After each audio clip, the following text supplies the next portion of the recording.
ৰাতিপুৱাই শুই উঠি ঘৰৰ কামবোৰ কৰি সোনকালে ওলাই আহিছোঁ বাৰীলৈ বুলি। আজি আমাৰ বাৰীত পাত টুকা শেষৰটো দিন।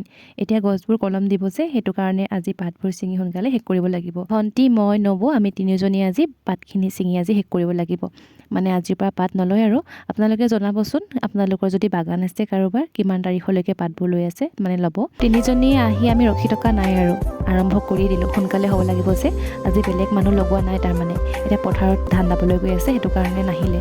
আৰু সোনকালে হওক বুলি স্পীড লগাইছিলোঁ হাতখন, দেখিছেই নহয়, এটুকুৰা এটুকুৰা দুইজনী একেটা আঙুলিতে মানে কাটি ল'লোঁ। কাৰণ ওচৰৰ দোকানখনৰ পৰা বেণ্ডেজ এটা আনি লগাই লৈছোঁ এতিয়া। আৰু কিবা এটা তাইক মানে কৈ মানে ভৰিটো দাঙি দিছিলোঁ, তাই কটাৰীখন লৈ আছিলে হ'লে ভৰিটোতো এটুকুৰা কাটি ল'লোঁ। আৰু তেজ নৰোৱা দেখি ঢালিবলৈ অকণমান মোহাৰি এয়া ভৰিত লগাই দিছোঁ। আৰু এনেকৈ কৰিলে মানে তেজটো ৰখি যায়। এনেকৈ আমি গোটেইকেইজনীয়ে চিঞৰ বাখৰ কৰি কথা পাতি পাত টুকি আছোঁ আৰু দেই।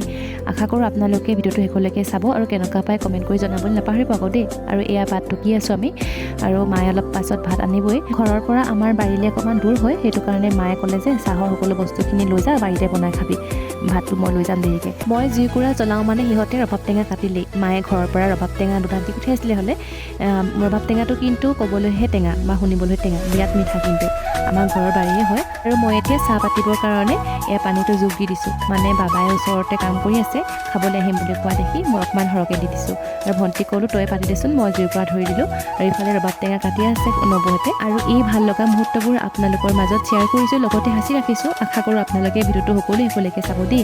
আৰু এয়া দেখিছেনে, বাৰীতে লাগি আছিলে হেনো জলকীয়া। ভণ্টিয়ে ক'লে মই এনেকৈ নিমখ দি পিনি বোলে পিচি লওঁ। মই ক'লোঁ বেছিকৈ জলকীয়া নিদিবি, সিহঁতৰ কাৰণে মানে এয়া জলকীয়া পিচি লৈছে। মই এইফালে চাহ বনাই আছোঁ